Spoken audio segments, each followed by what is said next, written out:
A credit to your acting ability. I've met you a couple times now, and Yeah. you're not Ed Wood. I mean, that's not your personality. No. Let's start with, where did you develop the voice? The voice was a combination of a few different people for me.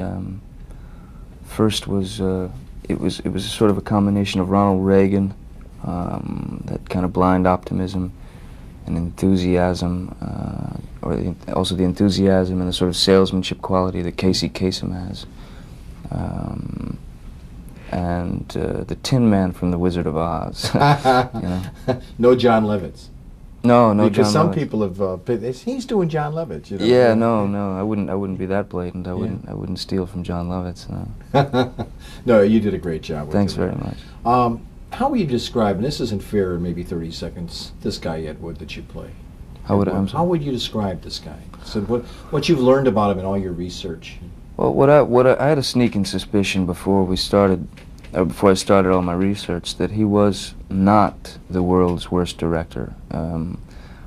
I think that he was a guy who was driven and was hungry to release some sort of vision that he had, an artistic vision.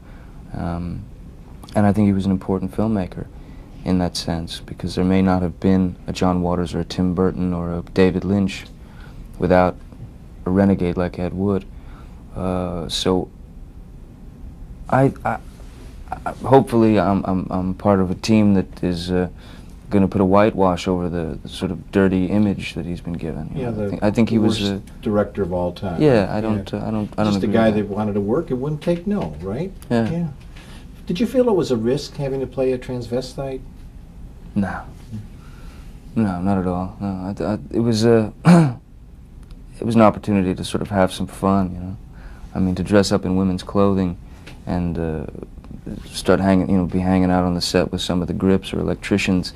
It's funny to see their reactions, you know. I'm glad to hear you say that, because I'm a fan and a teacher of Shakespeare, and of course, all the actors in his time, there were no women in the plays. They all dressed. Yeah, that's right. They did it in drag, sure. Yeah. Were you surprised in 30 seconds that Tim does have this kind of kindred towards Ed Wood?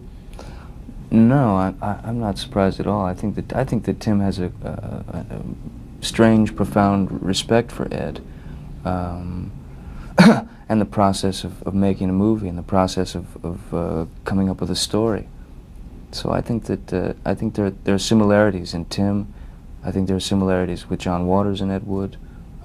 John was also someone that I kind of used for that character. Yeah, and what a nice relationship with Bella, and as you and Martin had. You know, it's the same thing as in real life. Yeah, well, Martin Landau, aside from being a great actor, I mean, and a master craftsman at what he does, is also one of the sweetest guys in the world. So it was easy to like him. It was easy to have that relationship. If he wins the little gold statue, you have a lot to do with it, and I hope he does. I think he should. I do too. think he should. Thank you. Thank you.